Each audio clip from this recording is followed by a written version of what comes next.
Hello listeners, welcome back to హులుస్లో stories వాళ్ళబ్బా. ఈరోజు మన ఛానల్ కోసం నేను కంటిన్యూ చేసిన స్టోరీ వచ్చేసి ప్రేమ చదరంగం పార్ట్ 51 అబ్బా. ఈ కథలోని ముందు భాగాలు ఇప్పటి వరకు చూడని వాళ్ళ కోసం కామెంట్స్లో లింక్స్ ఇచ్చానబ్బా. అలాగే మన ఛానల్లో అన్ని కథలకు ప్లేలిస్టులు కూడా ఉన్నాయబ్బా. కొంచెం సబ్స్క్రైబ్ చేసుకొని చూస్తూ కథ నచ్చినట్లయితే తప్పకుండా లైక్ చేసి కథ ఎలా ఉందో ఒక చిట్టి కామెంట్ రాయండి. అలాగే మన ఛానల్లో కొత్తగా ఇంకో స్టోరీ వస్తుంది, దాన్ని కూడా కొంచెం ఎంకరేజ్ చేయండి అబ్బా. అలాగే షేర్ కూడా చేయండి. మరి ఇంక మనం ఈరోజు కథలోకి వెళ్ళిపోదామా? ప్రగతిని సారథి తన హోటల్లో చూసి ఆమె ఆ సమయంలో ఎందుకు అక్కడికి వచ్చిందో తెలుసుకొని సృజన్ ఆమెకు దగ్గరగా ఉండేలా చేసి ప్రగతిని జాగ్రత్తగా చూసుకోమంటూ తన హోటల్ స్టాఫ్కి మేనేజర్కి చెబుతూ ఉంటే మధుమిత గోడచాటు నుంచి అదంతా విని సారథి మనసులోని ఉద్దేశాన్ని తెలుసుకొని ఓ కుళ్ళు ప్లాన్ని వేసి విక్రమ్ని కలవడం కోసం వెళ్ళిపోతుంది. అయితే ఇంకోవైపు స్వీటీ ఇచ్చిన వార్నింగ్కి ధనకు ఫీజులు ఎగిరిపోయాయి. అతను అదే విషయాన్ని ఆలోచిస్తూ దిగులుగా ఇంటికి వచ్చి తన రూమ్కి వెళ్తుంటే ధనను చూసిన దేవి అతన్ని ఆపి లాగిపెట్టి ఒకటి పీకింది. అది ఊహించని ధన భయంగా బాధగా అమ్మా ఏంటిది అంటూ చెంప మీద చెయ్యి పెట్టుకుని ఎందుకిప్పుడు నన్ను కొట్టావు అంటూ అమాయకంగా అడిగితే దేవి నిజంగానే దేవి అవతారం ఎత్తి మళ్ళీ ఇంకొకటి గట్టిగా పీకింది.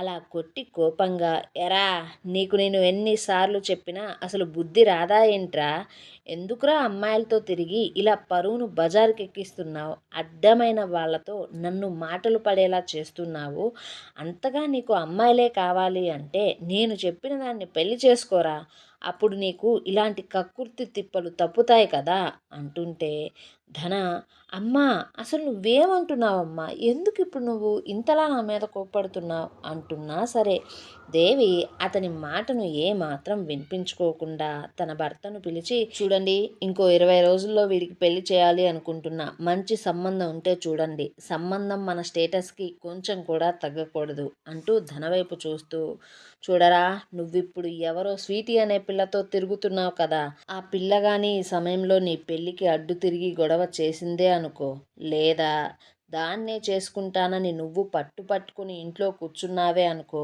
దాన్ని నిన్ను కలిపి చంపి బొంద పెడతారా, కాబట్టి జాగ్రత్తగా అన్నీ మూసుకొని నేను చెప్పిన పిల్ల మెడలో తాళి కట్టు, లేకపోతే అంటూ ఇంకా అతనితో మాట్లాడుతూ ఉన్నప్పుడే ప్రతాప్ ఇంటికి మళ్ళీ పీకల దాకా తాగి వచ్చి కోపంగా ఉన్న తల్లిని మింగేసేలా చూస్తున్నాడు.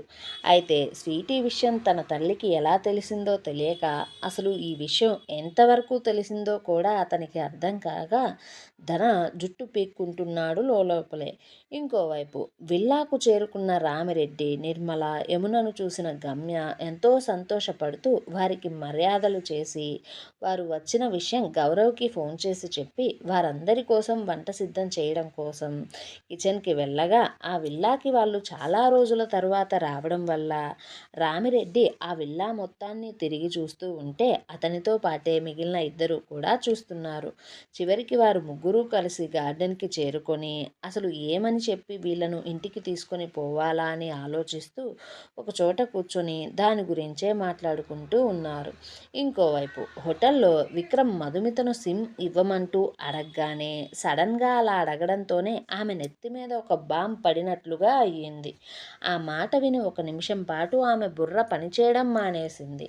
దాంతో మధుమిత తన ఎదురుగా ఉన్న నీళ్లను తీసుకుని తాగుతూ మనసులోనే ఏంటి వీడు ఉన్నట్టుండి ఇప్పుడు సిమ్ అడుగుతున్నాడు, కొంపతీసి వీడు గమ్య అసలు నెంబర్కి ఏమన్నా ఫోన్ చేశాడా, నేను చేసిన ప్లాన్ అంతా వీడికి తెలిసిపోయిందా, లేదా ఆ టక్కులాడి ప్రగతి వీడికి ఏమన్నా చెప్పి ఉంటుందా తన అక్క సంసారం గురించి, అసలే ఈ మధ్యన వీళ్ళు రాసుకొని పూసుకొని తెగ తిరిగేస్తున్నారు, అంటే ఇప్పుడు నేను ఇంత కష్టపడి చేసిన ప్లాన్ అంతా కూడా ఫ్లాప్ అయ్యిందా, అందుకే వీడు నా మీద అనుమానంతో నన్ను కలవాలనుకుంటున్నాడా, అందుకోసమే సిమ్ అడుగుతున్నాడా, లేదా ఇంకేమన్నా కారణం ఉందా, అసలు ఇప్పుడు నేను ఏం చేయాలి అన్న ఆలోచనలతో ఆమె ఉన్నప్పుడే విక్రమ్ మళ్ళీ నిన్నే మధుమిత అడుగుతుంది, నా సిమ్ నాకు కావాలి అంటూ కొంచెం గొంతు పెంచి అడగ్గా మధుమిత తన భయాన్ని అతనికి కనిపించకుండా కవర్ చేసుకుంటూ, నీ సిమ్ కావాలి అంటే దాన్నేమన్నా నేను జేబులో పెట్టుకుని తిరుగుతాననుకుంటున్నావా ఏంటి విక్రమ్? నువ్వేమన్నా సిమ్‌ని గంట క్రితం ఇప్పుడే ఇచ్చినట్లు అడుగుతున్నావు. ఎప్పుడో బీసీ కాలం నాడిచ్చావు. పైగా నేను నిన్ను కావాలి అనుకుంటే దాన్ని నాతో పాటే నీ గుర్తుగా, నీ ప్రేమ గుర్తుగా ఉంచుకునేదాన్ని. కానీ నేను నిన్నే వద్దనుకున్నా. కాబట్టి దాంతో నాకేం పని? నేనెందుకు దాన్ని పక్కనే ఉంచుకొని తిరుగుతాననుకుంటున్నావు చెప్పు? ఆ హాస్టల్‌లోనో, మా ఇంట్లోనో ఎక్కడో ఒక మూల పడేసుంటా. అసలదిప్పుడు ఉందో లేదో కూడా నాకు తెలీదు అనగానే విక్రమ్ ఆమె మాటలకు, ఇక్కడ కూడా నీకోసం ఎవ్వడు పడి చావట్లేదు. అయినా నువ్వు ఎలాంటి దానివో తెలిసిన తర్వాత ఎవ్వడైనా నీ మొహం చూడ్డానికైనా ఇష్టపడతాడా చెప్పు? ముందు నువ్వు ఇలాంటి మాటలు మాట్లాడడం ఆపేసి మూసుకొని నా సిమ్ నాకివ్వు. నాకు ఈ హోటల్లో ఎక్కువసేపు ఉండడం ఇష్టం లేదు అంటూ దూరంగా చూస్తూ ఆ మాటను చెబుతూ ఉన్నాడు. మధుమిత అతను చూస్తున్న వైపే చూడగా అక్కడ సృజన్ నుంచుని ప్రగతిని ఒక కంట గమనిస్తూ ఆమెకు దగ్గరగానే ఉండి మరొకరితో నుంచొని మాట్లాడుతూ ఉన్నాడు. అయితే అది గమనించిన మధుమితకు ఆమె మొదట అనుకున్న ప్లాన్ని మనసు నుంచి అప్పుడే పక్కకు తోసేసి, వీరికి చిన్న చిన్న దెబ్బలు అయితే అస్సలు సరిపోదు, వీళ్ళ జీవితం మీద గట్టి దెబ్బే కొట్టాలి అనుకుని కోపంతో మండిపోతూ ఉంది లోపలే.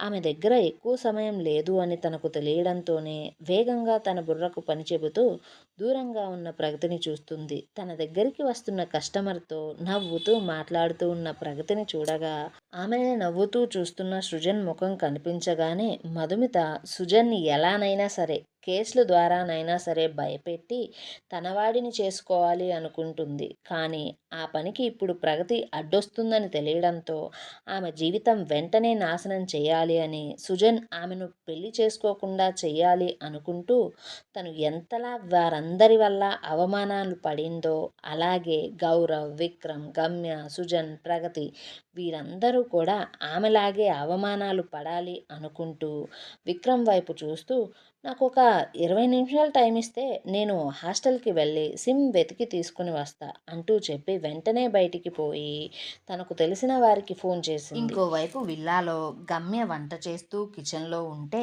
అప్పుడే గౌరవ్ కార్ పార్క్ చేసి విల్లాలోకి వచ్చి చూడగా అక్కడ ఎవరూ లేరు. ఎందుకంటే ఆ విల్లాలో గార్డెన్ వెనక వైపుగా ఉంటుంది కాబట్టి గార్డెన్లో ఉన్న వారికి అసలు గౌరవ్ వచ్చినట్లు కూడా తెలియదు. గౌరవ్ హాల్లో ఎవరూ లేకపోవడంతో కిచెన్లో వంట చేస్తున్న గమ్య దగ్గరికి పోయి ఆమెను వెనక నుండి చూస్తుంటే గమ్య చీర కొంగు బొడ్డులోకి దోపుకొని జుట్టును ముడివేసుకొని అప్పుడప్పుడు ముందుకు పడుతున్న ముంగురులను చిన్నగా వేలితో చెవి వెనక్కు పెట్టుకుంటూ చాలా శ్రద్ధగా వెనక ఎవరు ఉన్నారో కూడా పట్టించుకోకుండా వంట చేసే పనిలో నిమగ్నమై ఉంది.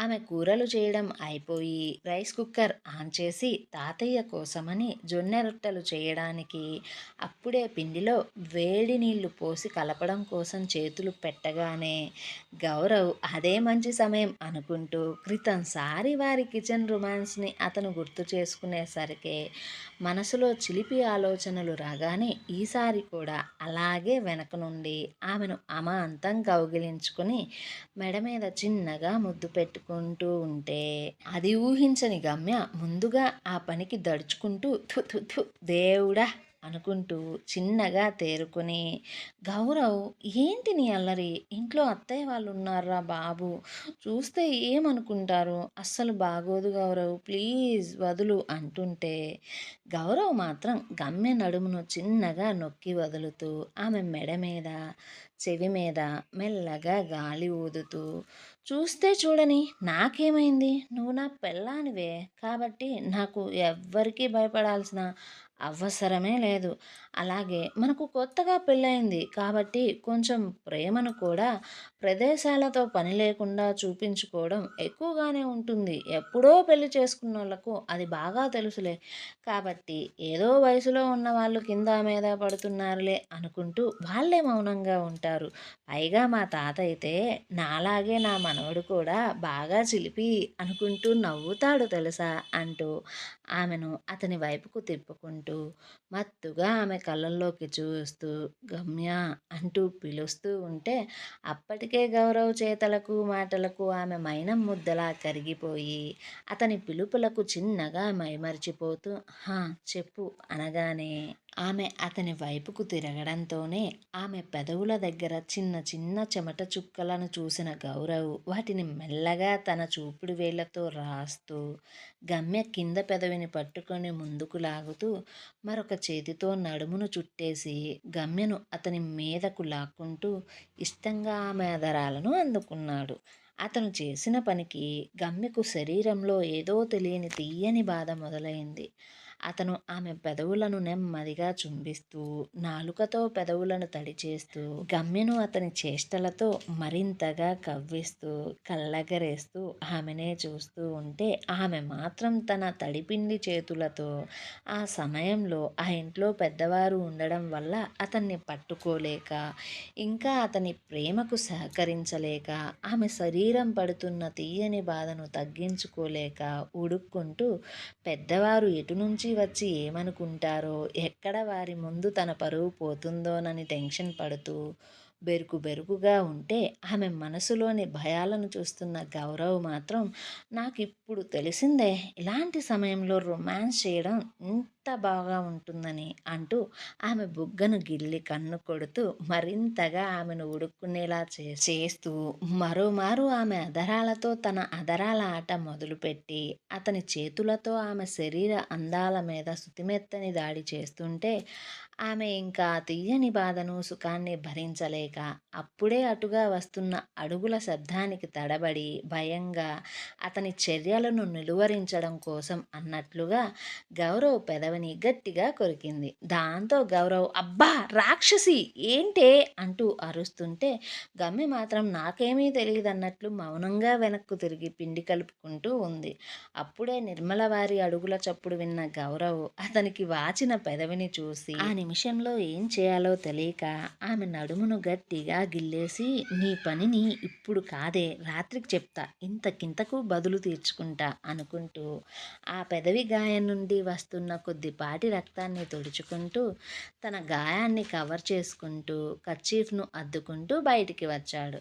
ఇంకోవైపు మధుమిత హాస్టల్ దగ్గరికి వచ్చి ఓ ఫోన్లో వేసిన సిమ్ని తీసుకొని ఆమె తన ఫోన్ నుంచి ఒక వ్యక్తికి ఫోన్ చేసి వచ్చావా అంటూ అనడంతోనే ఆ వ్యక్తి వచ్చా కిందే వెయిట్ చేస్తున్నా అంటూ చెప్పడంతో మధుమిత ఆమె హాస్టల్ నుంచి కిందికి వచ్చి ఆ వ్యక్తిని కలిసి తనకు కావాల్సిన దాన్ని తీసుకొని బ్యాగ్లో పెట్టుకొని ఆ బ్యాగ్ని గట్టిగా పట్టుకొని కన్నింగా నవ్వుకుంటూ అక్కడి నుంచి తిరిగి హోటల్కి బయలుదేరింది. ఆ హోటల్ పార్కింగ్లోనే ఉండి ఆమె ప్లాన్ని మరొకసారి గుర్తు చేసుకుంటూ హోటల్ రిసెప్షన్ దగ్గరికి వెళ్ళి ఆ హోటల్లో అంతకు ముందే ఆమెకు పరిచయం ఉన్న వెయిటర్ నెంబర్ని ఆ రిసెప్షన్లో అడిగి తీసుకొని ఆ వెయిటర్కి ఫోన్ చేసి ఆమె అనుకున్న ప్లాన్ని వెయిటర్తో చెప్పి ఆమెకు 20,000 మనీని ట్రాన్స్ఫర్ చేసి ఏమీ ఎరగనట్లుగా తిరిగి హోటల్ లోపలికి బయలుదేరింది.